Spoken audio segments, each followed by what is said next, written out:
haula wala quwwata illa billah. Qala Allahu azza wa jalla fil Qur'anil aziz, yarfa'illahu alladhina amanu minkum walladhina utul ilma darajat. Wa qala Rasulullah sallallahu alaihi wasallam, man salaka tariqan yaltamisu fihi ilman sahalallahu lahu tariqan ilal jannah. Amma ba'du. Al-mukarram, para alim, para ulama, wa akhassu bidzikri wat takdir, Ustadz Ahmad Sarwat LCMA, yang kami hormati Direktur Eksekutif Yayasan Nurul Hayat, Bapak Bambang Heri Latif, Sarjana Ekonomi beserta jajarannya, dan juga tidak lupa kepada takmir Masjid Yayasan Nurul Hayat, serta hadirin jamaah pengajian Masjid Nurul Hayat yang dirahmati oleh Allah Azza wa Jalla. Syukur alhamdulillah, pagi ini Allah memberikan nikmatnya kepada kita bisa hadir di tempat yang mulia ini dalam rangka pengajian dengan tema mengurai istilah sunnah dan bid'ah yang insya Allah akan disampaikan oleh Ustadz Ahmad Sarwat LCMA. Yang kedua, salawat dan salam mari kita haturkan kepada baginda Rasulullah Muhammad sallallahu alaihi wasallam, dengan harapan kita termasuk umatnya yang mendapatkan syafaahnya sehingga kita bisa berkumpul di surganya Allah kelak, amin ya rabbal alamin.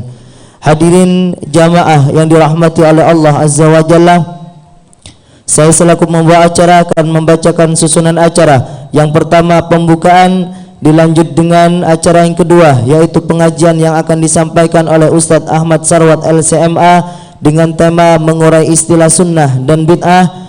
Dan yang ketiga tanya jawab. Dan yang keempat insya Allah nanti ditutup dengan pembacaan doa bersama. Oleh karena itu hadirin jamaah yang dirahmati oleh Allah, marilah kita buka acara pengajian ini dengan pembacaan suratul Fatihah bersama, dengan harapan semoga pengajian ini diridai dan diberkahi oleh Allah Azza wa Jalla. Ala kulli niyatin salihah wa bisiri asraril Fatihah.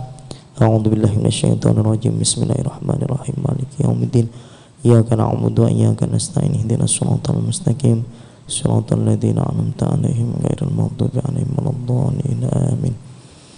Dan Fatihah yang kedua mohon keikhlasannya untuk saudara-saudara kita yang sekarang diuji oleh Allah Subhanahu wa taala di Sulteng dan juga di Palu dan Donggala, insyaallah semoga Allah senantiasa memberkahi dan memberikan ketabahan kesabaran kepada mereka. Ala kulli niyatin salihah wa bisiri asraril Fatihah. A'udzu billahi minasyaitonir rajim. Bismillahirrahmanirrahim. Maliki yaumiddin. Iyyaka na'budu wa iyyaka nasta'in. Ihdinas shiratal mustaqim. Shiratal ladzina an'amta 'alaihim ghairil maghdubi 'alaihim. Terima kasih disampaikan. Itulah tadi pembukaan acara pada pagi hari ini. Untuk acara selanjutnya yaitu pengajian dengan tema mengurai istilah sunnah dan bid'ah yang akan disampaikan oleh Ustadz Ahmad Sarwat LCMA. Kepada beliau waktu dan tempat disilakan.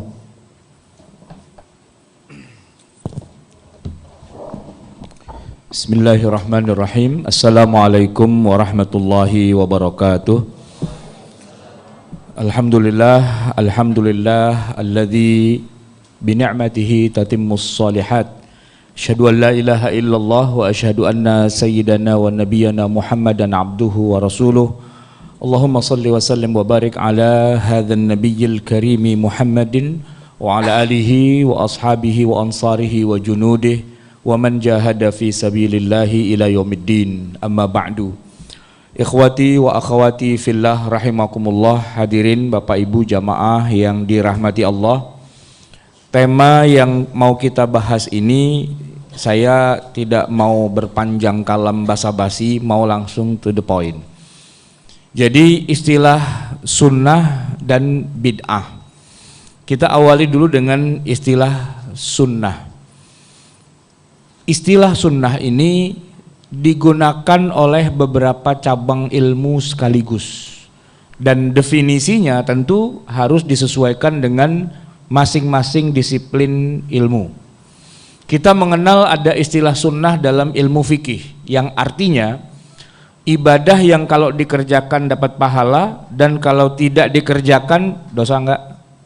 Enggak, itu namanya sunnah. Nanti ada anak cucunya, ada sunnah muakkadah, ada sunnah kifayah, dan ada mustahab, ya, ada apa namanya disebut mandub dan seterusnya. Itu wa ala alihi wa ashabihi ajmain lah gitu. Lah kakeknya itu, si pangkalnya itu namanya sunnah. Dalam ilmu apa itu? Ilmu fikih. Tapi kalau kita bicara dengan kapasitas atau kacamata ilmu yang lain, misalnya ilmu usul fikih. Dalam ilmu usul fikih kata sunnah itu ada juga, tapi pengertiannya sangat jauh berbeda dengan pengertian sunnah dalam ilmu fikihnya. Padahal dia masih saudaraan itu Pak, masih sepupu lah, ilmu fikih, ilmu usul fikih gitu ya. Sama-sama menggunakan istilah yang satu, tapi dengan makna, definisi, ruang lingkup yang bertolak belakang. Dalam ilmu usul fikih, sunnah itu adalah segala hal yang disandarkan pada Rasulullah. Kullu ma udhifa ila Nabi sallallahu alaihi wasallam min qaulin au fi'lin au taqririn. Segala yang disandarkan pada Nabi, baik itu perkataan beliau, perbuatan beliau, bahkan sikap pasif atau diamnya beliau. Beliau melihat sesuatu, beliau tidak melarang, tidak memerintahkan, tapi diam aja, no comment begitu. Nah, itu juga termasuk sunnah. Jadi kalau kita bicara sunnah, sekarang kita harus kaitkan dulu dalam konteks ilmu apa? Ilmu fikih apa ilmu usul fikih? Sebab ini sebagai sebuah perbandingan aja Pak. Saya tanya, ada yang tahu nggak apa yang dimaksud dengan energi? Energi itu apa Pak?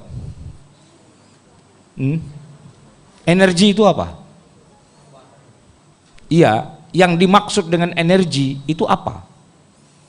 Ya Bapak harus jawab dulu. Menurut ilmu apa? Fisika, E sama dengan MC kuadrat, kan gitu, ya kan?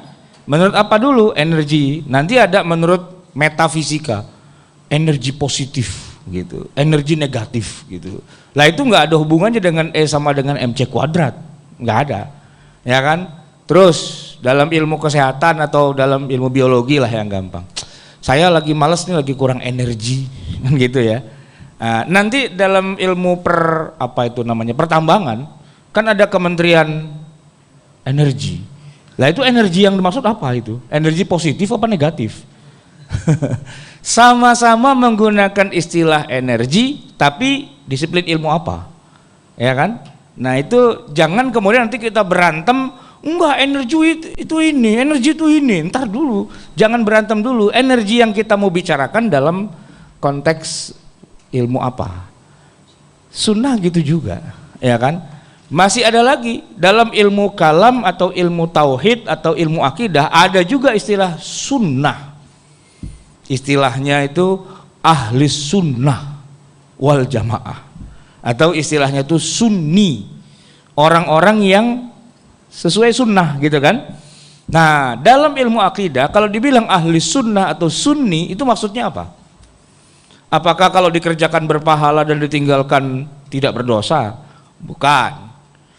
Ahli sunnah apakah semua perbuatan Nabi, perkataan Nabi? Ya juga bukan. Kalau dalam ilmu akidah, ahli sunnah itu adalah orang yang akidahnya lurus, akidahnya tidak menyimpang, tidak keluar dari apa yang sudah diajarkan oleh Rasulullah SAW dan juga yang dipakai oleh wal jamaah. Itu maksudnya para sahabat Nabi yang lurus, yang soleh, sebagai antitesis dari akidah-akidah yang menyimpang, ya, yang mengatakan bahwa Allah itu punya tubuh, yang mengatakan bahwa Jibril salah menurunkan wahyu, harusnya kepada Ali, ternyata kepada Muhammad, ya, macam-macam.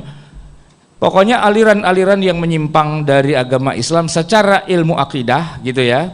Ada berbagai macam itu kelompok-kelompok itu. Nah, yang lurus, yang benar, yang masih sejalan dengan Rasulullah itu disebut dengan ahli sunnah. Dalam hal apa? Dalam hal akidah. Dan orang kalau tidak bermazhab ahli sunnah, berarti dia mazhabnya ahli apa? Ahli bid'ah, penyimpangan. Dan kalau mazhabnya ahlul bid'ah berarti dia keluar dari agama Islam alias kafir, gitu kan? Nah, ketika kita bicara bid'ah, ini kan sudah mulai nyerempet kan? Bid'ah apa yang dimaksud? Apakah orang kunut subuh itu bid'ah dan masuk neraka? Bukan, nggak ada kaitannya, ya kan? Jangan kecampur-campur, nggak sesuai. Karena apa? Karena kekeliruan dalam memahami istilah itu sendiri. Bapak Ibu yang dirahmati Allah, kalau disebut bahwa niat itu adanya di dalam hati, ya Pak ya, niat itu adanya di dalam hati. Innamal a'malu binniyah, sesungguhnya niat perbuatan itu tergantung niatnya, dan niat itu adanya di mana? Dalam hati. Saya tanya, niat di dalam hati itu dalam bahasa Arab, hati itu apa? Qalbun, benar, ya kan? Hati itu qalbun. Jadi kalau kita menyebut hati dalam bahasa Indonesia, dalam bahasa Arabnya itu maksudnya adalah kalbu.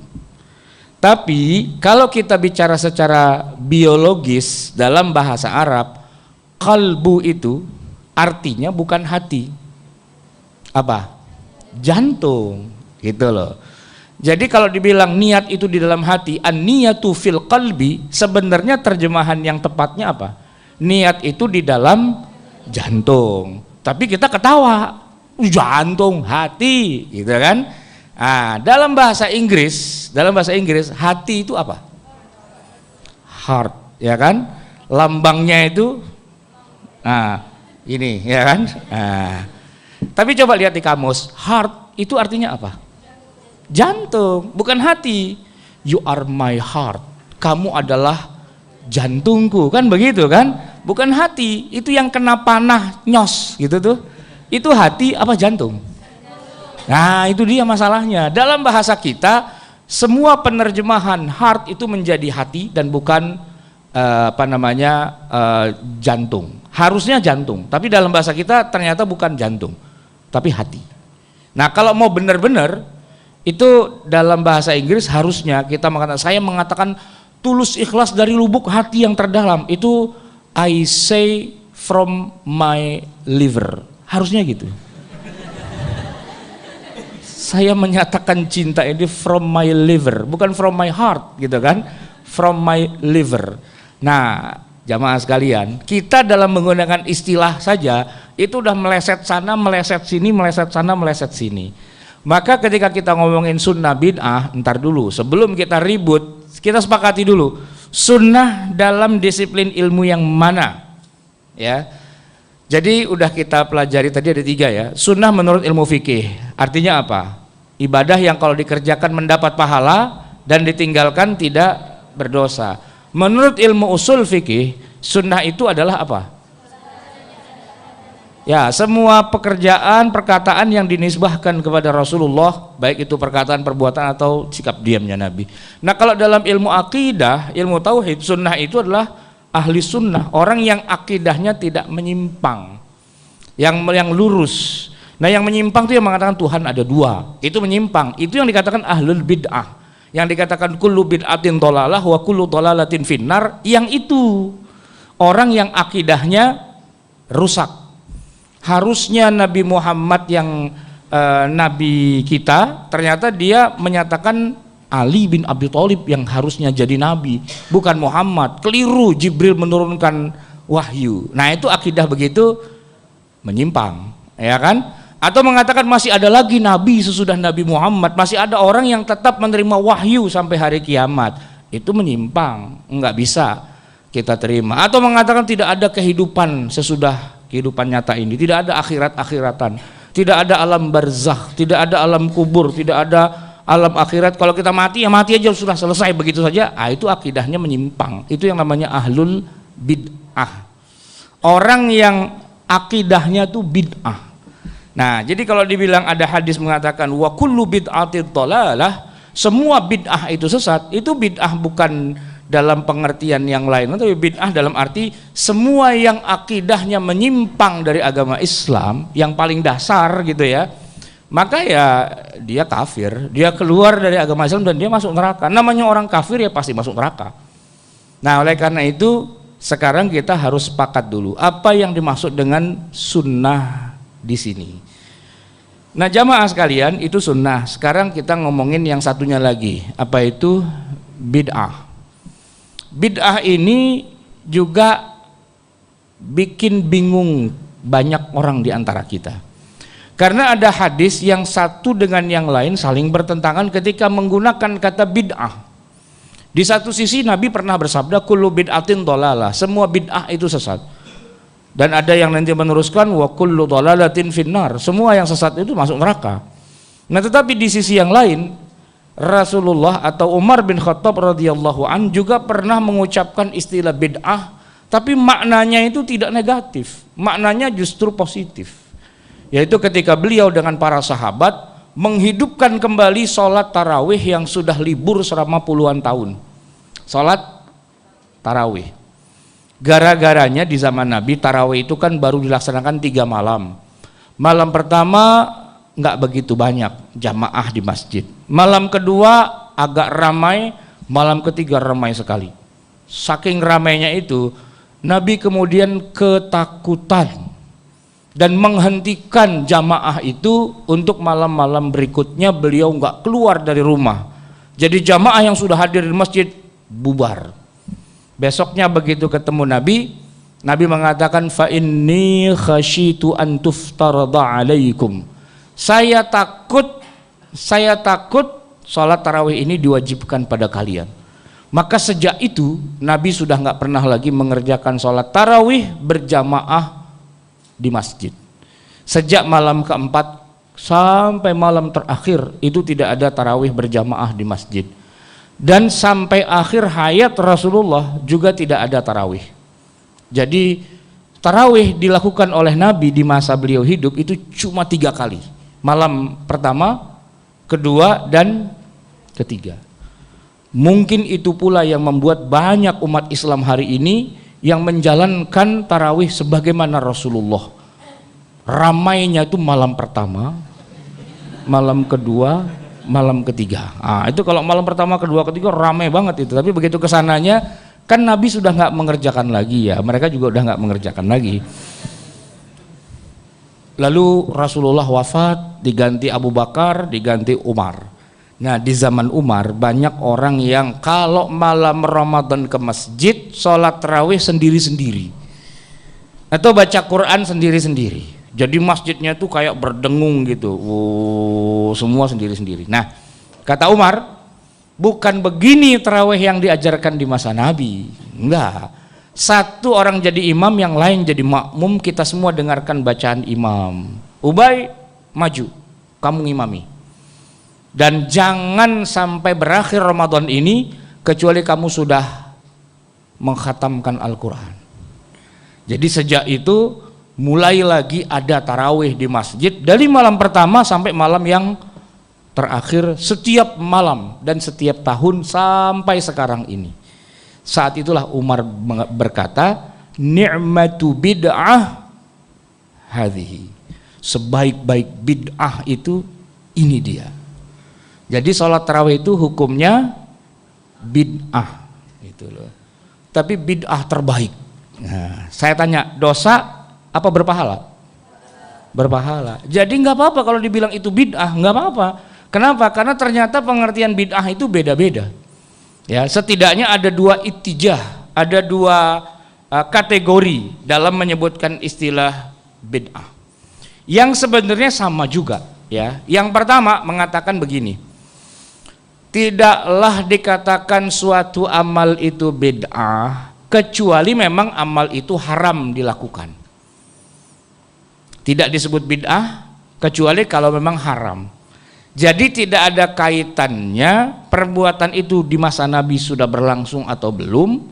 Pokoknya yang dimaksud dengan bid'ah itu adalah sesuatu yang di zaman Nabi tidak ada dan hukumnya itu bermasalah, artinya hukumnya memang haram, itu baru dikatakan bid'ah. Tapi kalau di masa Nabi tidak ada, baru ada kemudian tapi itu baik, itu positif, tidak kita sebut sebagai bid'ah. Contohnya ya tarawih itu. Ya, ini agak berbeda dengan caranya Umar. Kalau Umar mengatakan ini bid'ah, tapi bid'ah yang istilah kita namanya hasanah. Nah, gitu kan?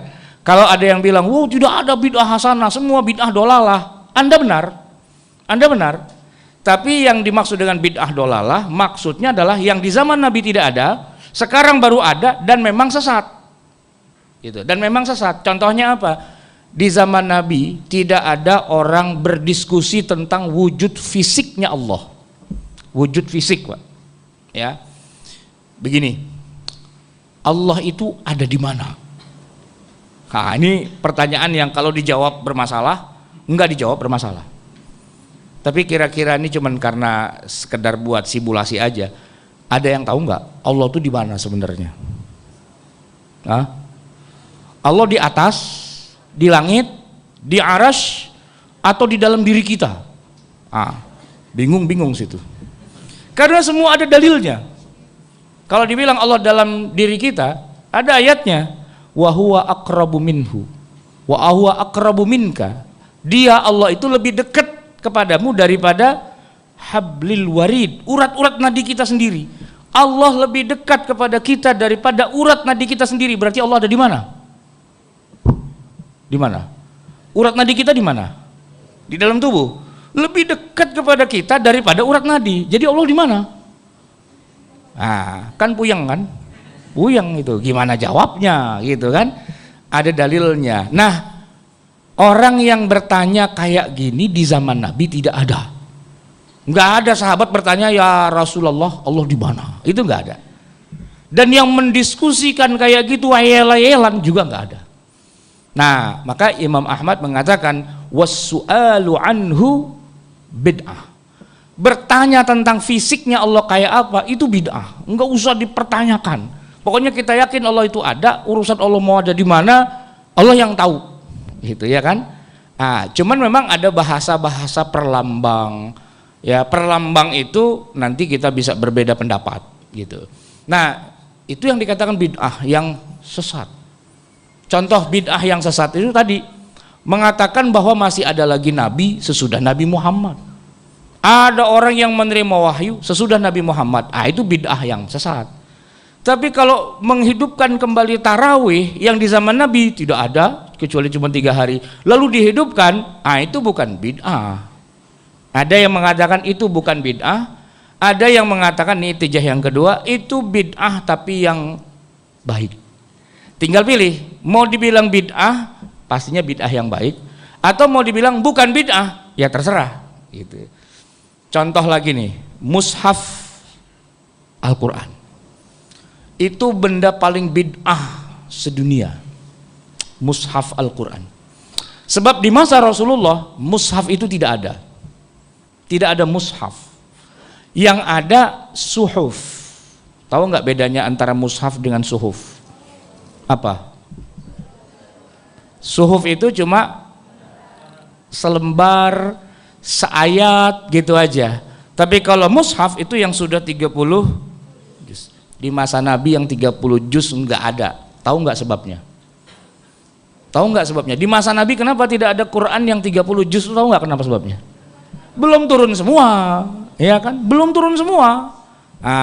Kalau dibilang di masa Nabi sudah ada mushaf 30 juz, bohong. Kenapa? Belum turun semua. Siapa bilang 30 juz? Nah, baru setelah Quran lengkap, Rasulullah sudah meninggal, baru kemudian mushaf 30 juz itu disusun, ya kan? Disusun mulai dari surat Al-Fatihah, Al-Baqarah, Ali Imran, An-Nisa, Al-Maidah, terus sampai 114 surat. Nah, yang menarik begini, ternyata di zaman Nabi mushaf atau suhuf itu juga tidak ditulis di atas kertas. Ditulisnya di apa? Pelepah kurma. Saya tanya, berapa ayat bisa ditampung di pelepah kurma? Pelepah kurma, tahu kan? Itu berapa ayat bisa ditulis di situ? Sedikit. Nggak mungkin 6.600 ayat ditulis di pelepah kurma semua, nggak mungkin. Selain pelepah kurma ditulisnya di mana lagi? Di bebatuan, batu yang pipih. Taruhlah batunya selebar meja ini. Ini berapa ayat bisa ditulis di sini? Nggak mungkin kan sampai 6.000 ayat, itu nggak mungkin. Di atas apa lagi ditulis mushaf itu? Kulit hewan. Selebar-lebarnya kulit, itu kulit hewan yang paling lebar kulit apa?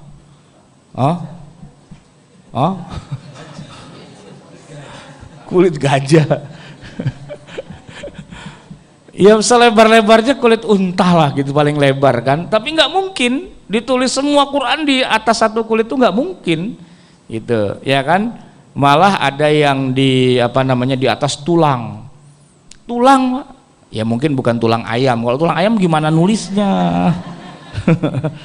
Tulang unta ya kan, yang bagian anunya nih, pundaknya itu kan ada tulang yang lebar dan pipih gitu kan. Nah, itu ditulis. Jadi nggak mungkin ditulis satu Quran semua dalam satu tulang, dalam satu kulit. Jadi ditulisnya di sekian ribu lembar kulit, sekian ribu batu, tulang dan sebagainya. Itu ribuan jumlahnya kan. Nah, di zaman Abu Bakar Umar tuh memanggil Zaid, kumpulkan Quran 114 surat jadi satu, diurutkan dari Al-Fatihah sampai Al-Baqarah sampai An-Nas. Itu ya bentuknya segede gaban gini. Kalau surat Al-Fatihah cuma 7 ayat, gampang. Nah, kalau Al-Baqarah berapa ayat? Yang hafal Quran, Al-Baqarah berapa ayat? Itu berapa lembar kulit? Ya, wah, itu kulit demi kulit itu disusun, sudah diikat jadi satu, set, ini segede gaban nih Al-Baqarah. Iya. Ali Imran, ya tulis lagi, kumpulin lagi semua gitu kan, ikat lagi, ini Ali Imran, An-Nisa, Al-Maidah, Al-An'am, Al-A'raf, Al-Anfal, At-Taubah, Yunus, Hud, Yusuf, Ar-Ra'd, Ibrahim, Al-Hijr, terus gitu sampai 114. Itu jadi panjang banget gitu. Nah, benda yang dikumpulkan panjang banget dari Al-Fatihah sampai An-Nas di zaman Nabi tidak ada. Makanya Zaid bin Sabit ketika disuruh oleh Abu Bakar dan Umar suruh kumpulin semua itu, kata Zaid apa? Mendingan saya ditugaskan mindahin gunung Uhud dari sono ke sono, itu lebih gampang daripada bikin kayak gini. Nabi nggak pernah nyuruh, kenapa saya disuruh ngerjain kayak gini? Itu alasannya Zaid. Nah, sebelum nyuruh Zaid itu Abu Bakar ngajak Umar tuh ngajak Abu Bakar dulu, yuk kita kumpulin yuk. Dan Abu Bakar menolak. Kenapa? Rasulullah tidak pernah memerintahkan, tidak pernah mengisyaratkan untuk mengumpulkan jadi satu. Apa urusannya saya harus mengerjakan ide kamu wahai Umar? Umar terus mendesak Nabi dan mengatakan, wallahi hadza khair, ini adalah kebaikan. Abu Bakar menjawab, kebaikan nenek moyang lo, Nabi tuh nggak pernah nyuruh kayak gitu, tidak ada di zaman Nabi, ini bid'ah. Tapi setelah didedes terus itu Pak, akhirnya Allah melapangkan dadanya Abu Bakar dan kemudian kata Abu Bakar, ya udahlah, yuk, gitu kan. Tapi kata Abu Bakar, kita ajak orang yang paling ngerti urusan beginian, siapa? Zaid bin Sabit. Nah, Zaid disuruh, kata Zaid, Gunung Uhud aja dah pindahin, daripada beginian nih susah nih ya kan, lagian Nabi nggak pernah ngajarin. Tapi setelah itu kemudian akhirnya terjadilah mushaf Al-Quran disusun dan kita sekarang punya mushaf yang kecil-kecil kayak gitu. Itu benda paling bid'ah sedunia, belum pernah ada di zaman Nabi, tidak pernah diperintahkan untuk disusun jadi 30 juz. Saya tanya, siapa yang punya mushaf itu masuk neraka? Enggak masuk neraka. Padahal benda itu enggak ada di zaman Rasulullah. Iya, tapi apakah kalau tidak ada di zaman Rasulullah otomatis jadi haram untuk kita buat, untuk kita bikin dan bid'ah dan masuk neraka? Nanti dulu, jangan keburu-buru mau bilang ini neraka dan sebagainya. Sebutlah itu benda bid'ah, tapi bisa kita sebut bid'ah hasanah, bid'ah yang baik, yang tidak berdosa, atau jangan sebut itu benda bid'ah, karena yang dimaksud dengan bid'ah adalah yang tidak ada di zaman Rasul baru ada sekarang dan itu sesat. Sedangkan mushaf Al-Quran bukan sesuatu yang menyesatkan. Jadi antara sunnah dan bid'ah kita harus memahaminya dengan komprehensif. Bukan karena kesel sama ustadz yang lain pendapatnya kok beda lalu muridnya diajarin, Ustadz itu ahli bid'ah, jangan ngaji ke sono, ngajinya sama saya doang. Sebab kalau ente ngaji ke sono ente masuk neraka, ngaji sama saya masuk surga, kunci surga di tangan saya. Ente mau masuk surga itu lewat saya. Lalu senjatanya itu bid'ah, itu bid'ah, itu bid'ah, sana bid'ah, sana bid'ah. Yang sunnah cuman saya doang gitu. Nah, kalau muridnya kurang pinter, dia langit iya aja. Kurang pinter muridnya. Nah, kalau muridnya rada pinter, dia balik. Emang yang ngasih kunci sorga ke ente siapa? Nah, kan gitu kan, dibalik gitu. Emang ente tahu bahwa itu bid'ah dari mana? Siapa yang bilang bid'ah? Dan apa kriteria bid'ah? Gitu. Itu kalau ditanya begitu, muridnya dikeluarin besoknya. Nggak usah ikut sini, katanya. Ngelawan sama guru aja, gitu. Nah, gitu kan. Akhirnya dimarah-marahi muridnya. Baik, jamaah sekalian, saya ingin panjang ceramah ini. Cuma takutnya saya kemana-mana, yang dibutuhkan malah nggak terjawab. Jadi tolong bantu saya, berikan saya pertanyaan yang sekiranya memang dibutuhkan, biar diskusi kita menjadi lebih menarik sesuai dengan target dan tujuan dari para hadirin wal hadirat hari ini. Ada mikrofon? Silakan. Monggo yang berkenan bertanya. Ya, mulai dari belakang dulu ya, ikhwan dulu Ustaz. Apa langsung semuanya pertanyaannya atau satu-satu Ustaz? Saya orangnya suka lupa, jadi kalau pertanyaan langsung 5, itu yang ingat yang terakhir. Ya, berarti satu dulu nggih, sebelah selatan sana dulu. Ngapunten. Bismillahirrahmanirrahim. Assalamualaikum warahmatullahi wabarakatuh. Terkait yang tadi tentang taraweh yang di zaman Rasulullah itu dilaksanakan 3 hari, ya tarawih bersama maksudnya. Pernah membaca atau mendengar, saya pernah mendengar atau membaca tentang hadis kalau tarawih itu dianjurkan untuk mengikuti imam dari awal sampai akhir, yang nanti pahalanya itu sholat, dianggap sholat semalaman gitu. Ada hadis tentang itu dan. Nah, itu kan menunjukkan tentang apa namanya, fadilah sholat taraweh di masjid yang apa namanya sama imam sampai dari awal sampai akhir itu dan. Nah, kalau tadi tarawehnya Rasulullah itu dari cuman 3 hari, itu seperti apa dan? Maksudnya apakah ini nyambungnya kok ketika di zaman Umar yang katanya tadi bid'ah sholat taraweh berjamaah tadi dan. Itu mungkin pertanyaannya. Waalaikumsalam warahmatullahi wabarakatuh. Waalaikumsalam warahmatullahi wabarakatuh. Jadi gini, kalau kita baca sejarah Rasulullah, jangan lupa juga bahwa sejarah Rasulullah itu adalah bagian utuh dari proses pensyariatan, yang mana tidak langsung semua yang diajarkan Nabi dalam 23 tahun itu sudah final, itu belum. Ya, salah satu contohnya adalah sholat tarawih itu belum final. Yang dikerjakan Nabi saat itu belum yang seharusnya jadi begitu itu belum. Itu baru proses aja, ya kan? Karena waktu itu masih ada ilatnya apa? Takut diwajibkan, maka ditinggalkan oleh Nabi sampai Nabi wafat, beliau tinggalkan. Nah, para sahabat yang hidup pada masa itu tahu bahwa hasil akhirnya itu harusnya kayak gini, gitu.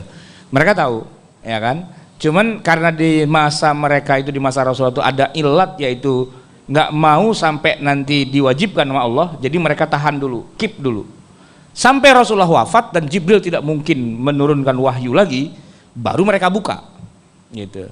Cuma kenapa dibukanya di masa Umar? Karena di masa Abu Bakar banyak agenda yang harus lebih diutamakan, seperti tadi penulisan mushaf apa segala macam itu.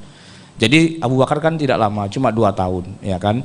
Jadi ya 2 tahun kemudian Umar sudah ingat, oh iya kalau kalau malam Ramadan itu ada sholat tarawih yang mereka pandai sudah membaca. Mestinya hasil akhirnya kayak gini, cuman belum kejadian di masa Nabi karena masih ada sebab ini itu dan sebagainya. Nah, proyeksi yang udah benernya itu justru yang ada di zaman Umar. Yang di zaman Umar. Ya kayak tadi mushaf, ya kan? Saya bilang mushaf di zaman Nabi tidak ada. Kenapa? Karena belum selesai. Ketika sudah selesai, baru kemudian jadinya tuh kayak gini di zaman siapa? Di zaman Abu Bakar, gitu kan? Jadi sekarang kita kalau pakai mushaf, itu mushaf yang di zaman Nabi, apa yang di zaman Abu Bakar? Yang di zaman Abu Bakar, iya kan? Karena di zaman Abu Bakar itu baru diurutkan kemudian. Walaupun yang ngurutkan manusia, Tapi Nabi kan sudah meninggalkan clue. Karena setiap Nabi baca surat Al-Baqarah, biasanya setelah itu Ali Imran. Kalau Nabi baca surat Al-Jumu'ah, setelah itu Al-Munafikun. Kalau Nabi baca surat Al-Ghasyiyah, setelah itu Hal Ataka. Kalau Nabi baca surat Al-Alaq, Al-Falaq, setelah itu surat An-Nas, gitu kan?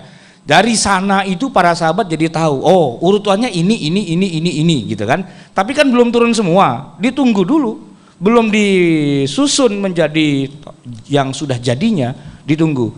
Sampai akhirnya semua ayat turun, baru kemudian disusun sedemikian rupa. Jadi kita bermushaf itu bukan bermushaf seperti yang ditulis oleh para sahabat di masa Rasulullah hidup, itu malah nggak benar. Misalnya nih Pak, Abdullah bin Mas'ud radhiyallahu anhu, beliau tuh menulis wahyu, setiap turun ditulis, setiap turun ditulis, setiap turun ditulis. Padahal wahyu turun itu tidak sesuai dengan mushaf yang kita kenal, acak-acakan kan. Awalnya Iqra, belum selesai baru 5 ayat pindah Ya ayyuhal muzammil, belum selesai pindah, wah ayat tuh pindah-pindah semua. Kalau dicatat Pak, dari halaman 1 sampai halaman 3000 gitu kan, itu urutannya bukan urutan mushaf yang kita kenal, tapi urutan turunnya. Boleh nggak kita baca mushaf sesuai dengan urutan turunnya? Enggak, kita baca sesuai dengan urutan yang kita kenal sekarang, karena itulah aslinya yang ada di Lauhil Mahfuz gitu. Walaupun turunnya acak-acakan, tapi kemudian disusun ulang di zaman Abu Bakar. Nah, yang Quran beneran di Lauhil Mahfuz itu yang kita kenal sekarang ini. Yang di zaman Rasulullah ketika turun itu belum sempurna, belum jadi. Nah, tarawih gitu juga. Yang terjadi di zaman Rasulullah itu belum sempurna, belum jadi. Jadinya tuh setelah Nabi wafat, nah baru, oh tiap malam, oh berjamaah di masjid, begitu. Nah Umar malah ngasih komentarnya yang kalau telinga kita sekarang dengar jadi aneh. Umar pakai bilang istilahnya bid'ah pula, gitu kan. Padahal kita udah terlanjur mendengar istilah bid'ah itu sesuatu yang negatif. Padahal Umar ketika ngomong nikmatu bid'ah itu sangat positif, bid'ah terbaik gitu loh. Sebagaimana mushaf Al-Quran itu bid'ah terbaik gitu. Sesudah Rasulullah wafat baru terproyeksi dengan benar, oh begini jadinya, begitu Pak. Oke, pertanyaan berikutnya. Cek. Assalamualaikum warahmatullahi wabarakatuh. Waalaikumsalam. Pertanyaannya, tolak ukurnya tadi kan Ustadz bilang kalau misalnya sesuatu yang nggak pernah dilakukan di zaman Nabi Muhammad SAW terus dilakukan sekarang, yang sesat itu berarti yang nggak baik. Lah itu tolak ukurnya apa Ustadz? Ataukah seperti jual beli online atau ATM seperti itu? Itu kan nggak ada di sana. Gini, okay. Kita pahami agama Islam atau syariat Islam ini dengan dua kriteria. Ada masalah-masalah yang terkait dengan ritual ibadah, ya, ritual ibadah. Dan satu lagi adalah masalah muamalah, ya, masalah kehidupan sehari-hari. Tolak ukurnya kalau ritual ibadah itu harus ada contohnya dari Nabi. Tidak boleh ngarang sendiri-sendiri. Jadi kalau ditanya kenapa kita sholat tangannya sedekap, ya karena memang Nabi begini, ya kan? Kenapa tidak begini? Kenapa tidak begini? Ya karena nggak ada contoh dari Nabi. Maka kalau kita ibadah itu ada ikutannya dari Nabi. Shallu kama ra'aitumuni usolli, gitu ya. Manasik haji juga begitu, ya. Khudhu anni manasikakum. Ini kalau yang terkait ritual ibadah. Nah, kalau yang terkait dengan kehidupan sehari-hari yang kita sebut dengan istilah muamalah, itu prinsipnya nggak harus ada contoh dari Nabi. Prinsipnya adalah kerjakan semuanya seenaknya, asal jangan melakukan yang melanggar. Itu kayak Nabi Adam pertama kali tinggal di surga. Nabi Adam disuruh tinggal di surga dan disuruh makan apa saja yang mau dia makan, silahkan, ya kan? Tidak ada kalau mau makan harus ini, harus ini, harus ini. Wah, enggak. Surga terlalu banyak makanan di situ, buah-buahan dan sebagainya, semuanya makan kecuali yang satu ini, pohon jangan didekati ya. Itu aja. Jadi yang dalam hal muamalah itu kita pada dasarnya boleh melakukan apa saja, tapi jangan melanggar poin-poin tertentu. Itu yang masalah muamalah. Nah kalau yang masalah Ibadah, jangan beribadah kecuali kalau ada perintah atau ada contoh dari Rasulullah Sallallahu Alaihi Wasallam. Itu prinsip dasarnya begitu. Nah memang dalam pelaksanaan kesehariannya ya tidak sesederhana tidak sederhana aturannya gitu kan. Nah kalau mau detailnya lagi ya kuliah aja di Fakultas Syariah yang benar gitu kan. Nah itu nanti detailnya semua ada di situ gitu. Tapi kalau kita bicara kaidah dasarnya yang terkait dengan ibadah, ikuti perintah contoh Nabi, kalau enggak jangan dikerjakan. Tapi yang terkait dengan kehidupan sehari-hari semuanya boleh, makan apa saja boleh kecuali yang dilarang, gitu kan. Muamalah boleh apa saja kecuali yang dilarang. Nah kecuali yang dilarang itu nanti apa saja, nah itu kita kuliah yang benar gitu, kita belajar yang lebih detail lagi dari para ulama. Baik, ada lagi berikutnya? Ya, kilir mawon Ustaz ini. Assalamualaikum warahmatullahi wabarakatuh. Waalaikumsalam warahmatullahi wabarakatuh. Saya bertanya karena terkait dengan yang barusan ditanyakan, yang barusan disampaikan Ustadz, terkait bahwa semua yang di dunia ini mubah sampai ada larangan. Iya. Kemudian yang terkait dengan dunia, dengan ibadah pada dasarnya dilarang sampai ada contohnya. Dan saya mendengar itu juga dari kelompok yang kerap menggunakan kata bid'ah. Dan mereka mengatakan Al-Quran itu mursalat apa namanya? Mereka tidak mengatakan bid'ah, mereka maslahat mursalah untuk itu. Sementara untuk urusan bid'ah yang ibadah, tadi Ustaz juga redaksionalnya adalah asalkan itu dicontohkan oleh Nabi. Nah, semisal saya mengamalkan ini rotibul hadat, zikir pagi petang, zikir malam semisal, atau zikir lain oleh dari ulama dari Yaman sana, itu kan tidak diamalkan oleh Nabi. Nah, itu nanti bagaimana hukumnya? Pernah nonton As-Sudais ngimamin sholat tarawih, Pak? Pada bagian akhir di witir itu dia baca kunut panjang sekali.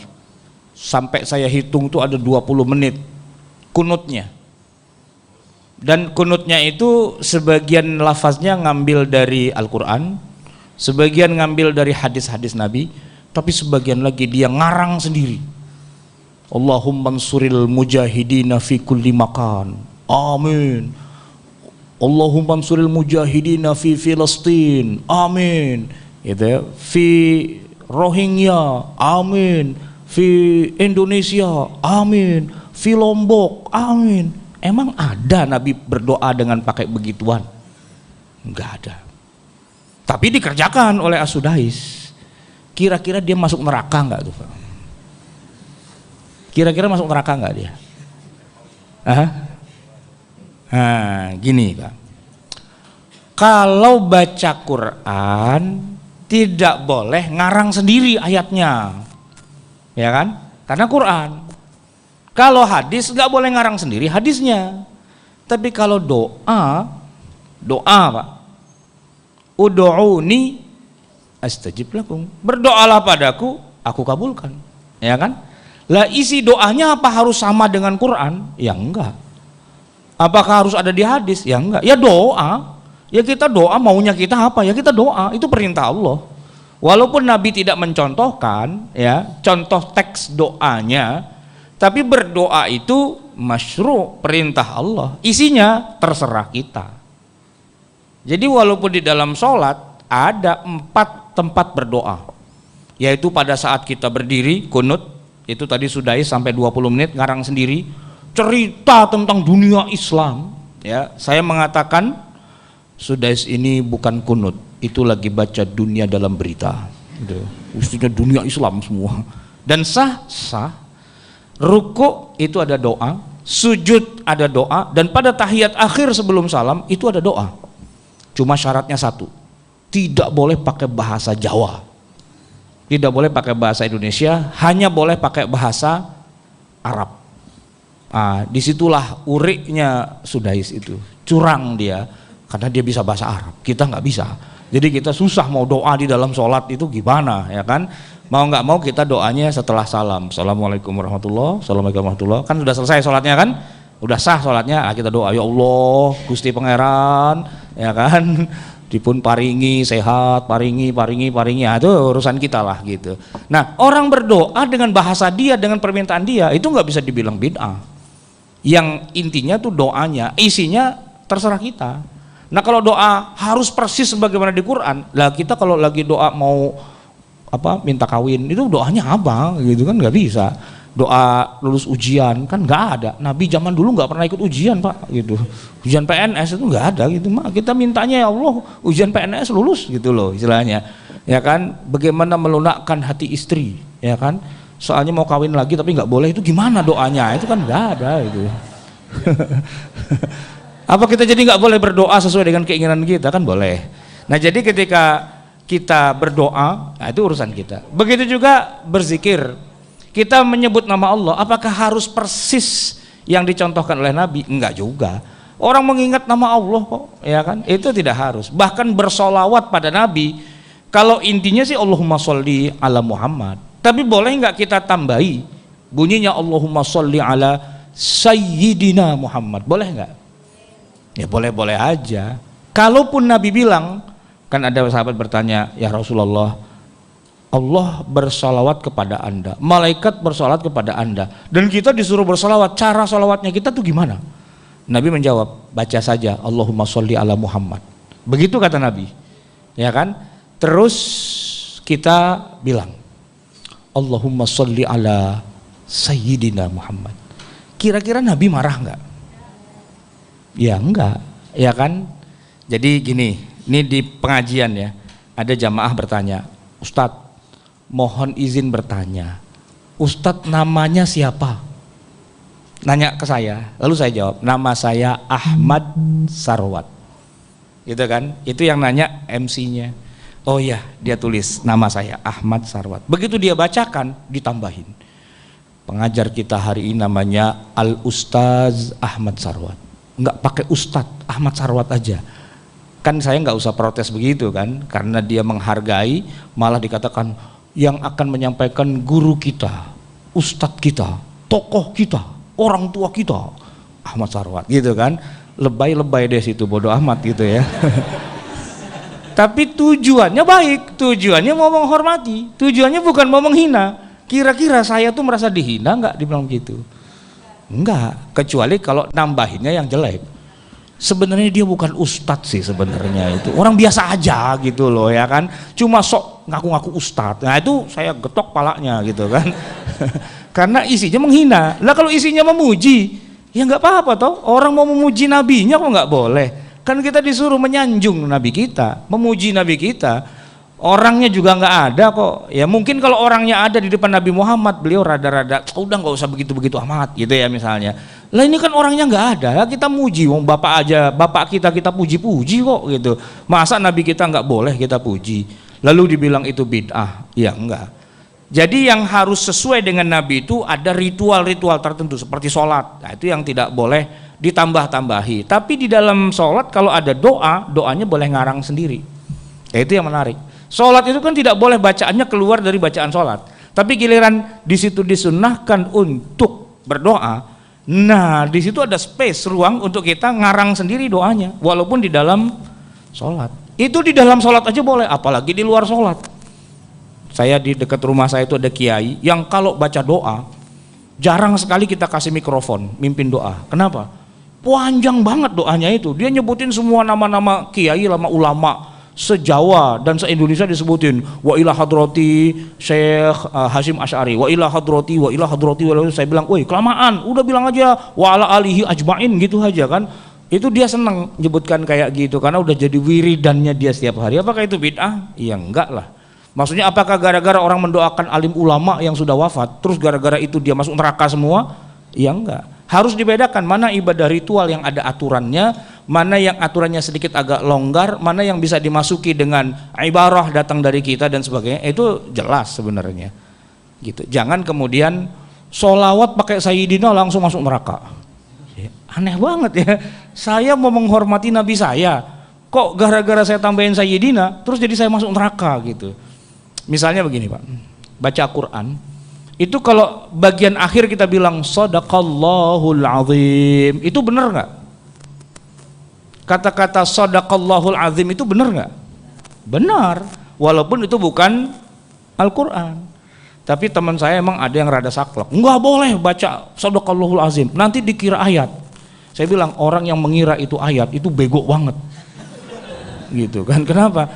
Semua orang juga tahu shadaqallahu azim itu bukan ayat, gitu kan? Bukan ayat, itu adalah komentar kita terhadap Al-Quran. Kan kita harus berinteraksi pada Quran. Ketika Quran bicara tentang azab, kita disuruh nangis, nangislah kita. Bicara tentang surga neraka, wah kita berbahagia, berbahagialah kita. Ketika Quran bertanya kepada saya, alaihissallahu biahkamil hakimin, bukankah Allah hakim yang seadil-adilnya? Kita diam aja apa kita jawab? Kita jawab, bala wa ana ala dzalika minasyahidin. Kita ngejawab Quran. Quran nanya, masa kita diemin aja? Nah, ketika ada orang menjawab bala wa ana ala dzalika minasyahidin, apakah dia masuk neraka? Apakah dia menambah-nambahi Quran? Ya enggak. Maka setelah kita baca Quran lalu kita bilang shadaqallahul azim, maha benar Allah yang maha agung.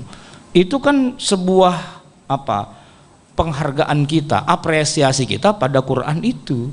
Kalau dibilang itu ayat Quran, lu aja yang bego kagak ngerti itu urusannya, kan begitu. Tapi ada teman saya bilang haram baca shadaqallah, siapa yang habis baca Quran baca shadaqallah dia akan masuk neraka. Ya kalau gitu nggak usah baca Quran gitu. Kenapa? Masa cuman gara-gara urusan seuprit jadi urusannya jadi neraka-neraka segala. Padahal kita tahu shadaqallah juga bukan ayat Al-Quran. Mau kita baca nggak kita baca nggak ada urusan, ya kan? Nggak ada urusan gitu loh. Kenapa gara-gara itu jadi masalah? Sama juga Pak, orang habis sholat berjamaah terus salam-salaman, itu dosa masuk neraka nggak? Enggak. Nah, kenapa? Karena kan sholatnya udah selesai. Ya kalau salam-salamannya itu pas lagi tahiyat, nah itu nggak boleh. Asyhadu an la ilaha illallah wa asyhadu anna Muhammad Rasulullah, langsung pada begini. Nah itu nggak boleh, ya kan? Tapi kalau udah selesai, udah salam, udah nggak ada kaitannya dengan sholat, orang mau salaman kan boleh. Karena waktu tadi datang belum sempat salaman, ya kan? Langsung sholat. Nah sekarang sholatnya udah selesai, tadi belum salaman, dia mau salaman, boleh kan? Kenapa tidak? Karena sholatnya pun sudah selesai dan nggak merusak sholat. Gini, kalau orang habis selesai salam, itu dia langsung berdiri, langsung jalan, itu batal nggak sholatnya? Udah selesai, udah salam, dia berdiri dan dia keluar gitu, batal nggak? Enggak, karena kan sholat udah selesai kan. Dia mau berdiri nggak batal, dia mau jongkok nggak batal, dia mau push up juga nggak batal. Orang udah selesai kok, orang dia push up mau ngapain? Dia mau squat jam, ya mau koprol gitu nggak apa-apa kan? Ya kan? Wah nanti jadi kebiasaan. Orang bego aja yang bilang orang sholat terus koprol itu dibilang sunnah. Enggak, ini bukan sunnah. Emang saya lagi mau olahraga, dari tadi mau olahraga belum sempat, ini sholat dulu, begitu selesai langsung push up, boleh kan? Ya kalau emang push up aja boleh, kenapa salaman jadi nggak boleh gitu loh? Logikanya dibawa kemana? Ah gitu. Nah, jadi nanti habis sholat kita push up nih ya. Oke, ada lagi pertanyaan?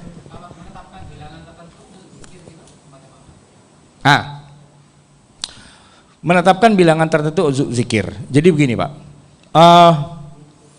walaupun Rasulullah tidak menetapkan tertentu, ternyata kalau kita lihat di dalam hadis-hadis Nabi seringkali membaca itu misalnya subhanallah walhamdulillah wala ilaha illallah wallahu akbar 33 kali. Itu hadisnya sahih. Nabi yang bilang 33 kali. Nanti tinggal teknisnya, kita mau bacanya subhanallah subhanallah subhanallah subhanallah subhanallah subhanallah subhanallah boleh, atau subhanallah walhamdulillah wala ilaha illallah wallahu akbar 1, subhanallah walhamdulillah wallahu akbar 2. Itu terserah. Mau dibaca jahar rame-rame boleh, mau dibaca sir sendiri-sendiri juga boleh. Karena Nabi tidak membuat aturan. Kecuali Nabi bilang begini, nanti baca subhanallah 33 kali, diem aja jangan kedengeran. Kalau Nabi bilang begitu rawahul Bukhari ya kita diem gitu loh. Tapi ketika Nabi tidak mengatur detailnya, ya kita mau takbir keras, mau takbir sir, boleh-boleh saja kan. Pak, takbir itu harus keras nggak sih? Enggak kan? Boleh-boleh aja takbir itu sir. Ya kita kan subhanallah, alhamdulillah, wala ilaha illallah, wallahu akbar. Apa pas waktu wallahu akbar harus keras? Subhanallah, walhamdulillah, wala ilaha illallah, Allahu akbar. Subhanallah, walhamdulillah, wala ilaha illallah, Allahu akbar. Subhanallah, walhamdulillah, Allahu akbar. Kan takbir tidak harus keras, gitu kan? Boleh aja sir, gitu kan? Pertanyaannya, kenapa pas hari tasyrik 3 hari itu habis sholat pada baca takbirnya keras-keras? Ya kan keras kan? Assalamualaikum warahmatullahi wabarakatuh. Allahu akbar, Allahu akbar, Allahu akbar. Lah itu ente keras. Gitu kan? Kemarin kita baca keras kagak boleh. Sekarang ente baca keras jadi boleh. Jadi kalau ente selalu boleh dan kalau kita jadi nggak boleh gitu. Yang ngatur siapa? Gitu loh. Enak aja main jadi wasit begitu aja. Iya kan? Nah, jadi orang mau zikir keras tidak ada larangan, mau zikir sir juga tidak ada larangan. Kita konteksnya itu kita lihat. Begini Pak, saya tidak setuju orang takbir dengan keras kalau masjidnya kecil, menaranya pendek, speakernya 13. Itu kesini nih semua gitu kan. Itu orang pada nggak ada yang bisa tidur semalaman tuh Pak. Ada nenek-nenek lagi mau beranak, ada yang macam-macam gitu kan. Iya, saya nggak setuju kalau kayak gitu. Ya takbir aja, nggak usah pakai speaker kencang-kencang amat, gitu kan. Nah, kalau itu sifatnya mengganggu orang. Nah, tapi kalau nggak ada yang merasa terganggu, semuanya senang, semuanya happy, mau keras, mau pelan kan nggak ada urusan. Itu kan tergantung teknis gitu loh. Jadi bukan dari Nabi kalau masalah keras atau tidak kerasnya. Nah dari Nabi itu zikirnya baca ini silahkan gitu kan, ratib dan sebagainya silahkan. Itu kan kalimat-kalimat yang mulia semua ya. Untuk mengucapkan kalimat-kalimat yang mulia tidak masalah. Bahkan membaca syair bukan sihir ya, syair lah bahasa kitanya itu juga kalau memang kita faham indah banget ya nafsula taqnati min dhallatin azumat innal kaba'ira. Wah itu mantep banget itu kalau kita paham. Masalahnya kita nggak paham, karena kita nggak paham langsung kita bilang bid'ah. Bid'ah itu karena ente nggak paham, jangan begitu. Nanti kan para ulama yang ahli hikmah seperti Al-Busiri misalnya atau As-Sakandari, mereka tuh pinter-pinter bikin syair yang syairnya itu indah-indah, sehingga sering kita baca. Walaupun itu bukan termasuk baca Quran zikir, tapi syairnya penuh dengan hikmah. Seperti yang dilakukan oleh Rabi'ah Al-Adawiyah. Ilahi lastu lil firdausi ahlan wala aqwa ala naril jahim, gitu ya. Itu kan syair. Lalu orang kita dimasukkan nada. Ilahi las, gitu ya. Walaupun dia nggak tahu artinya, dia nangis-nangis aja itu Pak. Kalau nggak tahu artinya juga. Terakhir ada jamaah yang nanya ke saya, Ustadz mau tanya dong bahasa Arab, tulil itu artinya apa? Saya bilang tulil ketemu di mana tulil? Itu loh Ustadz, ilahilas tulil firdau gitu kan. Saya bilang nggak ada di kamus bahasa Arab tulil itu nggak ada. Itu ente dapat dari mana? Saya setiap hari baca Ustadz, ilahilas tulil, tiap tulal tulil. Itu syair yang indah, boleh dibaca. Kenapa nggak boleh? Itu kan kalimat-kalimat orang kita nyanyi Indonesia Raya aja boleh. Kenapa kita baca syair yang indah dan bagus itu tidak boleh? Ya, tapi kalau dibilang berpahala, ya enggak, kan bukan Quran. Hadis aja kita baca juga enggak ada pahalanya, enggak kayak Quran. Kalau Quran mukjizat, satu huruf dibalas dengan 10 kebaikan. Alif lam mim tuh langsung 30 gitu kan. Tapi kalau innamal a'malu binniyat kita baca, itu enggak ada pahalanya. Masa zikir pagi innamal a'malu binniyat, innamal a'malu binniyat, innamal a'malu binniyat, innamal a'malu binniyat, yang enggak ada pahalanya. Itu bukan zikir, itu hadis Nabi tapi enggak ada pahalanya. Itu diambil ilmunya, bukan diambil pahalanya gitu ya. Oke, ada lagi Pak, silakan.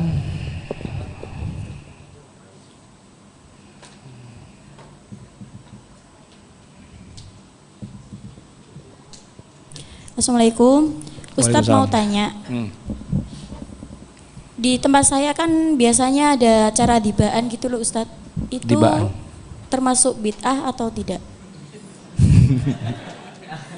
Saya balik bertanya, diba itu apa sih? Berzanjian gitu loh Ustadz, kayak sholawatan. Berzanjian itu apa sih?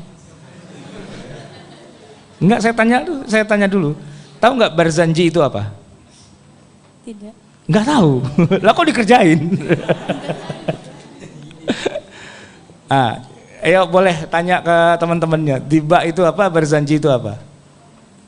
Berzanji itu apa?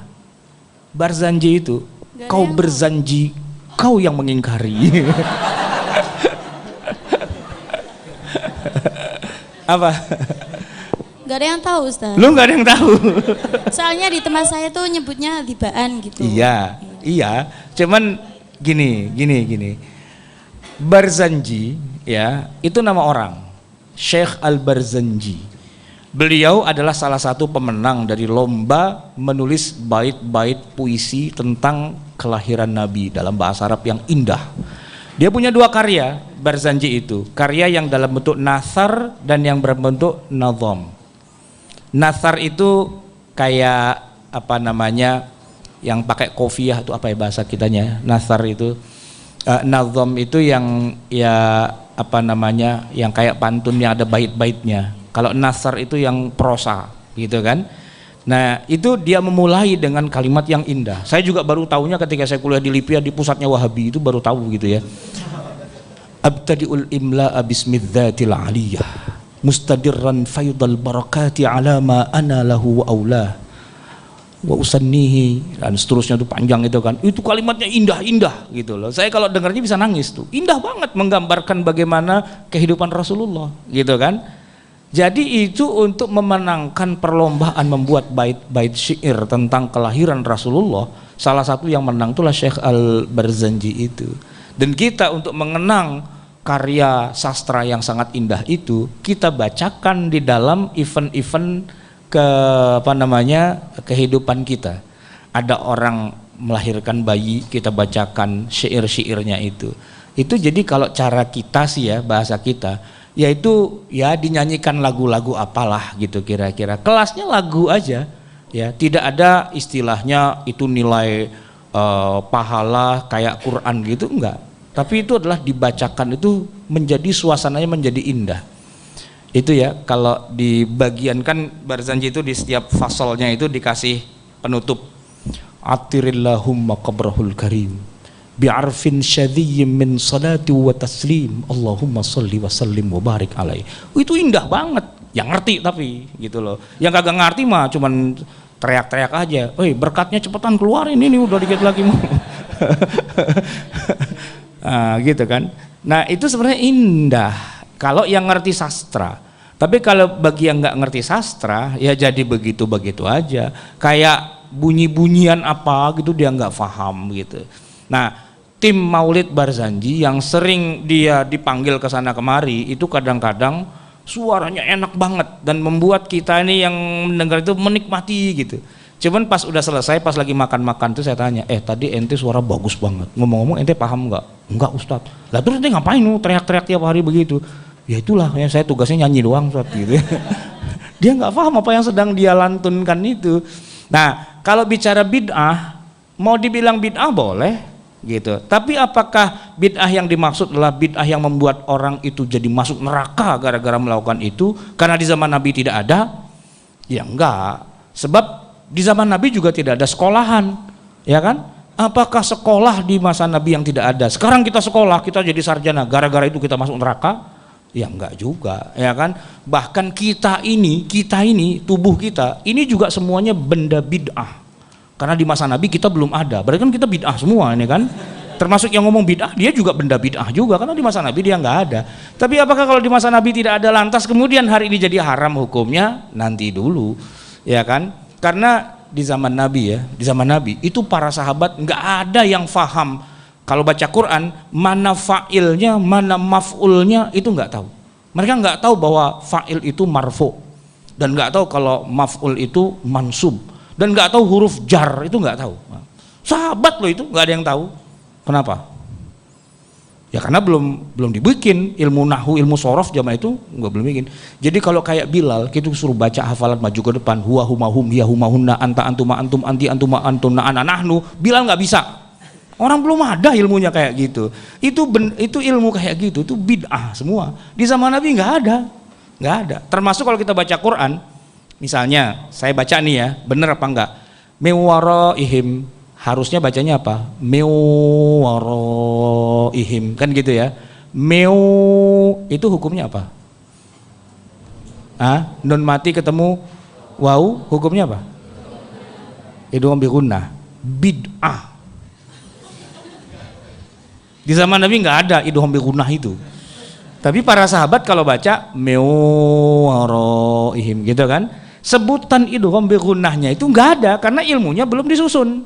Ya kan? Kalau sekarang kita ngajarkan ilmu tajwid, kita bilang idgham bi gunnah, terus tiba-tiba ada yang bilang itu bid'ah gitu kan. Lu kagak tahu urusan gitu loh. Di zaman Nabi emang nggak ada, tapi orang bacanya ya mewaraihim. Miwaro itu berapa harokat?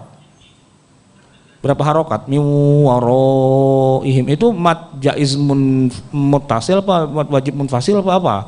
Itu zaman Nabi nggak ada itu. Istilah mad itu nggak ada. Ya kan? Nggak ada. Apakah itu bid'ah? Ya enggak. Malah nih yang lebih parah lagi. Di zaman Nabi ketika sahabat menulis mushaf itu, ya. Itu ba itu nggak pakai titik. Ta tidak pakai titik. Sa tidak pakai titik, iya tidak pakai titik, nggak ada titiknya. Bukan cuman nggak ada fathah kasroh dhamma, titiknya pun nggak ada, gitu. Di zaman Nabi itu. Nah, gara-gara itulah orang yang bukan orang Arab, kan Islam menyebar nih ke Persia, kemana-kemana kan pada masuk Islam. Begitu dia baca, dia bingung bacanya apa. Allah itu kan alif, lam, ha, gitu kan.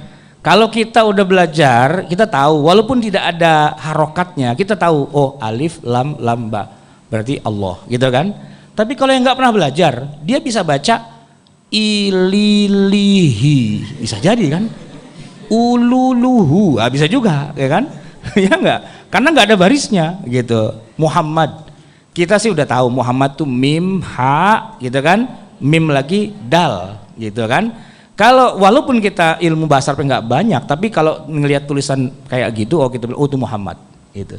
Buat yang udah pernah belajar. Nah yang nggak pernah belajar, ini nggak ada barisnya, nggak ada harokatnya, bacanya gimana? Mihimidi, oh mihimidi ya, gitu. Asyhadu anna mihimidi Rasulullah, ya, salah, gitu kan. Nah orang Arab di masa Rasulullah itu tidak ada barisnya, tidak fathah kasroh dhamma, syakalnya nggak ada, nuktahnya juga nggak ada. Nah terus baru kemudian Abul Aswad Ad-Du'ali, berapa ratus tahun kemudian menambahi ada titiknya, ada barisnya, ada kasroh dhammah dan sebagainya. Itu bid'ah semua, bid'ah. Nomor ayat aja bid'ah kok. Nomor ayat itu nggak ada, karena Jibril waktu menurunkan ayat itu nggak pernah Iqra bismi rabbikal ladzi khalaq ayat 1, khalaqal insana min 'alaq ayat 2, itu enggak, gitu. Dia baca aja udah gitu. Yang menomori ntar orang-orang berikutnya, nomornya itu bid'ah juga sebenarnya, iya kan, bid'ah juga. Makanya nanti berapa jumlah ayat Al-Quran itu nggak pernah sama. Kenapa? Karena cara motong-motong ayatnya itu bukan wahyu. Kayak kita beli seekor ayam utuh di tukang ayam. Nah tukang ayamnya bilang, ini mau dipotong berapa bu? Ya karena jumlah anggota keluarga kita ada 15, potong 15 dah. Satu ayam dipotong 15, akibatnya apa? Kecil-kecil kan gitu ya. Gitu. Tapi kalau keluarga kita cuma ada 5, potong 5 deh, gede-gede. Nah tergantung kita mau potong jadi berapa. Ayat Quran gitu juga, itu potongan-potongan ayatnya itu bukan wahyu, itu dari para sahabat, dari para tabi'in, atba'ut tabi'in, sehingga berapa jumlah ayat Quran ternyata enggak semuanya sepakat. Tapi tidak ada yang dipalsukan, tidak ada yang tercecer, semuanya utuh, cuman cara motongnya yang beda-beda. Nah, cara motong itu apa bid'ah? Enggak, gitu ya. Baik, cukup barangkali atau ada lagi? Oh ya, silakan. Assalamualaikum warahmatullahi wabarakatuh. Waalaikumsalam warahmatullahi wabarakatuh. Apakah termasuk bid'ah ketika kita bersalawat sambil berdiri dengan kepercayaan menyambut roh Rasulullah yang datang? Itu yang pertama. Lalu yang kedua, di dalam sebuah lembaga zikir terdapat doa di mana meminta syafaat kepada syekh yang sudah meninggal dan mengagungkan syekh-syekh tersebut dengan berlebihan. Apakah hal tersebut juga tergolong bid'ah? Itu yang kedua. Yang ketiga, banyak juga ya. Yang ketiga, apakah termasuk bid'ah juga kita membaca Al-Quran di kuburan orang kayak di Sunan Ampel, wisata religi Sunan Ampel kan ada kuburan kayak wisata itu kan ziarah, itu kan ada yang baca Al-Quran, ada yang baca sholawat, itu gimana Ustadz? Baik. Terima kasih. Assalamualaikum warahmatullahi wabarakatuh. Yang pertama tadi apa kan saya lupa tuh jadinya. Sholawat sambil berdiri dengan kepercayaan. Membaca sholawat mau berdiri mau duduk itu nggak ada masalah ya. Tinggal masalah kepercayaan bahwa ruhnya Rasulullah datang. Nah, kalau kepercayaan bahwa Rasulullah ruhnya itu datang, itu wilayah bukan bid'ah namanya, tapi wilayah ikhtilaf. Antara ulama yang mengatakan itu mungkin terjadi dengan yang mengatakan nggak mungkin, ngapain Nabi datang-datang ke sini gitu kan. Nah gitu. Nah itu wilayah yang perdebatannya cukup panjang. Posisi kita bukan untuk membenarkan atau menyalahkan, karena masing-masing pihak itu punya hujjah, punya argumentasi yang sangat-sangat kuat gitu kan. Maka ketika kita berdiri misalnya pas lagi asrokol badru alaina apa dan seterusnya itu ya. Nah, ada yang mengatakan bahwa itu Nur Muhammad sedang datang ke kita. Antara yang mendukung teori itu dengan yang menentang, itu kita hormati dua-duanya. Karena yang menentang itu logikanya mantep banget, Pak. Gini, kalau di sini lagi ada Barzanji pas asrokol kita berdiri, di samping itu juga ada, di sananya juga ada juga. Lah Nabi itu ada yang di sebelah mana? Apa loncat-loncat gitu apa gimana gitu kan? Nah ini buat yang menentang kedatangan Nabi ke dalam acara itu. Lagian kan nggak diundang, kenapa datang gitu ya? Apa mau minta berkat dan sebagainya itu kan? Nah itu mereka yang menentang. Tapi mereka yang mengatakan bahwa mungkin saja, kenapa tidak? Buktinya waktu Nabi mau Isra dan Mi'raj ke langit, beliau kan ke Masjidil Aqsa dulu ngapain coba? Ngapain beliau di Masjidil Aqsa? Ketemu dengan Nabi Isa, ketemu dengan Nabi Musa, ketemu dengan Nabi Ibrahim, dan mereka berempat sholat yang jadi imam Nabi Muhammad, makmumnya Ibrahim, Musa, Isa. Bisa kok, kenapa enggak? Seorang Nabi gitu loh, terserah dia kan, terserah Allah juga. Nah gitu. Jadi kalau kita pikir-pikir, ini kalau mau kita terusin sampai subuh nggak selesai nih urusan, gitu kan? Antara yang mendukung dengan yang menolak. Jadi posisi kita sekarang begini aja, kalau kita termasuk yang setuju dengan itu, monggo kerjain aja. Tapi kalau kita yang merasa kurang sependapat dengan itu, ya nggak usah nyinyir, nggak usah nyonyor, nggak usah ngece dan sebagainya. Karena ketika dia mengejek itu, dia sedang mengejek ulama yang memang punya hujjah yang kuat juga. Itu adalah ikhtilaf, gitu. Bukan itu adalah bid'ah. Kalau bicara bid'ah dalam arti yang positif, gitu ya, yang istilahnya hasanah, mungkin bisa. Atau seperti yang tadi dikatakan sebagai masalih al-mursalah, itu silahkan saja. Tapi memang itu bukan ritual peribadatan. Nah, membaca sholawat itu bukan ritual peribadatan. Ritual peribadatan itu misalnya sholat yang ada rukunnya, ya kan? Sholat itu kan ada syarat sahnya, berwudu, menghadap kiblat, apa segala macam. Yang di tengah jalan bisa batal. Kalau kita lagi berdiri asrokol terus kentut, itu batal nggak, Pak? Saking kencangnya asrokol badru alaina brut, gitu batal nggak? Kan enggak, gitu kan? Itu bukan ritual masalahnya. Yaitu bisa-bisanya kita aja membuat syair dan ada semacam sedikit koreografinya lah gitu ya kan. Ada koreografinya, karena apa? Dari tadi tuh baca Barzanji duduk sila semutan, begitu kemudian apa sih semutan tuh? Geringgingen. Nah, terus berdiri kan? Wah, darahnya lancar lagi, wah kencang banget tuh teriaknya, sallallahu ala Muhammad, brut, gitu kan. Nah itu nggak batal, nggak batal. Kalau sholat nih, sholat yang benar, waladhdallin, teriak kencang banget, amin, brut, batal, keluar kita. Karena itu ritual. Ritual tuh nggak boleh ngarang. Tapi kalau yang kayak gitu, ya itu bagian dari seni, tapi religi, ya kan, ada sedikit koreografinya. Gitu. Itu bukan ritual ibadah sebenarnya. Oke, yang kedua, menyanjung para ulama. Oke, begini. Saya juga kadang-kadang sebel ya kalau baca kitab-kitabnya para ulama. Misalnya contoh yang gampang. Ada satu kitab judulnya Majmu' Fatawa Ibnu Taimiyah. Majmu' Fatawa Ibnu Taimiyah, tebal. 37 jilid. Itu di bagian muqaddimah muhakkiknya menyebutkan tentang siapa itu sosok Ibnu Taimiyah. Itu ketika menyebutkan namanya, itu gelarnya berderet-deret panjang banget, sampai 2 paragraf tuh baru gelarnya doang. Al-alim, al-allamah, hujjatullah. Wah, panjang gitu kan semua. Itu kan pujian semua, ya kan? Boleh nggak kita memuji ulama dengan pujian setinggi langit? Ya boleh-boleh aja, kenapa enggak gitu. Yang enggak boleh itu artis kita puji-puji setinggi langit. Nah itu ya kan, apalagi tukang bohong, apalagi politikus yang tukang korupsi dan sebagainya, puji-puji setinggi langit itu udah kepentingannya.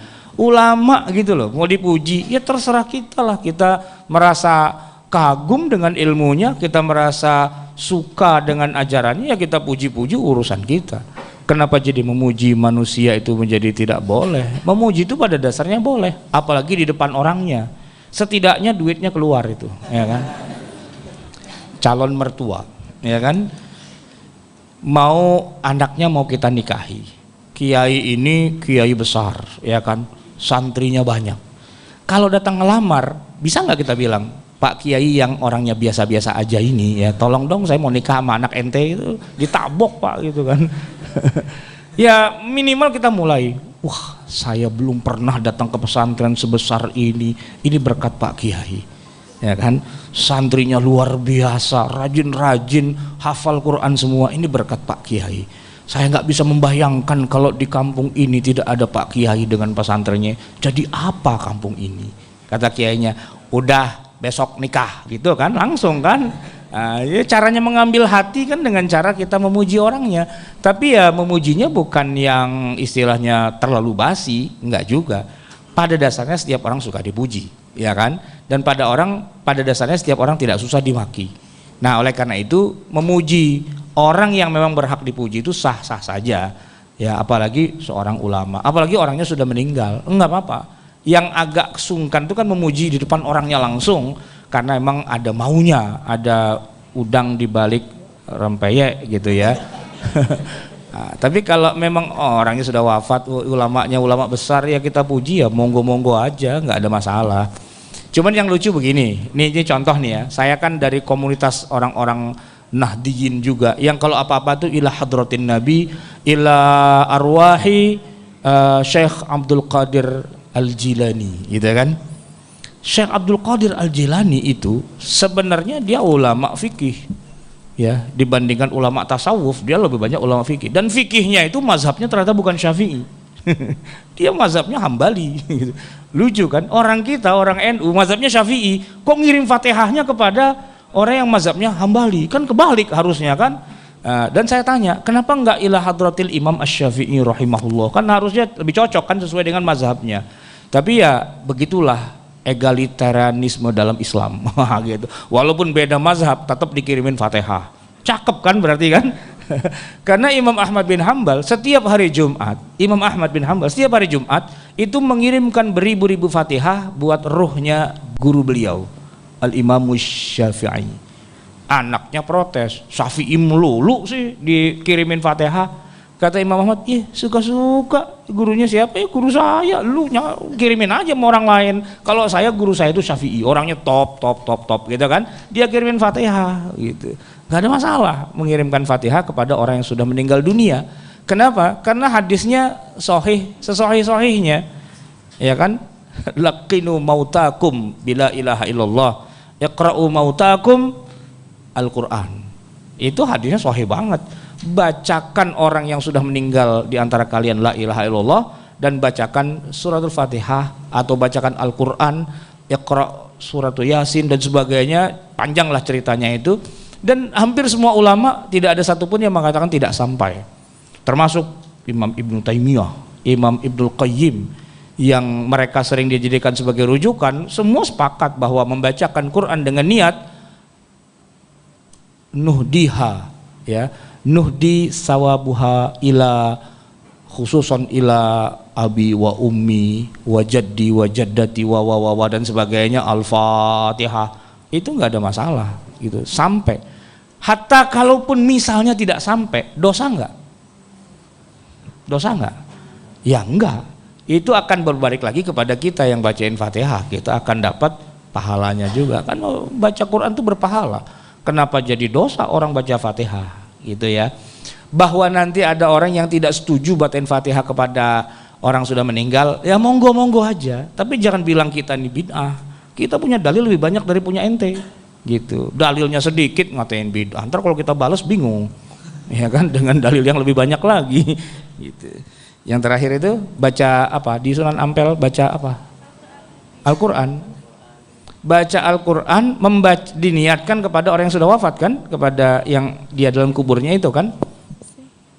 Ya nggak apa-apa, silakan aja. Dan ziarah kubur itu bukan sesuatu yang haram. Orang berziarah kubur itu monggo-monggo saja. Awalnya memang Rasulullah melarang orang ziarah kubur, kenapa? Karena takut syirik, takut minta-minta kepada kuburan dan sebagainya. Emang itu nggak boleh.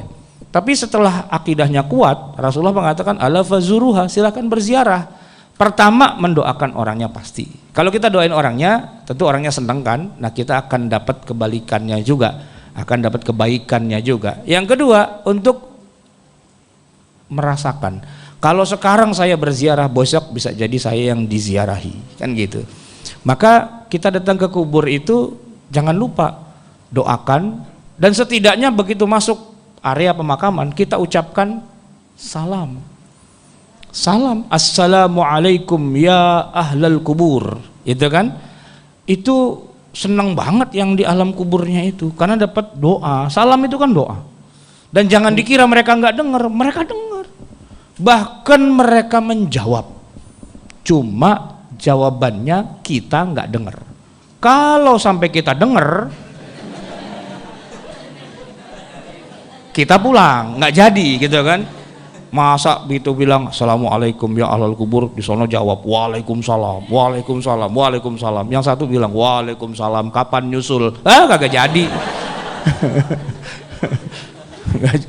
Ya mendoakan silahkan saja, membacakan Al-Quran kepada yang sudah wafat, iya, tapi nggak boleh merusak kuburan itu, duduk di atas kuburannya, itu nggak boleh, ya kan? Sholat di tengah-tengah kuburan, itu jangan. Sholat ya di luar area pekuburan, bukan di kuburannya. Berziarah, silakan aja berziarah, bacakan doa dan sebagainya.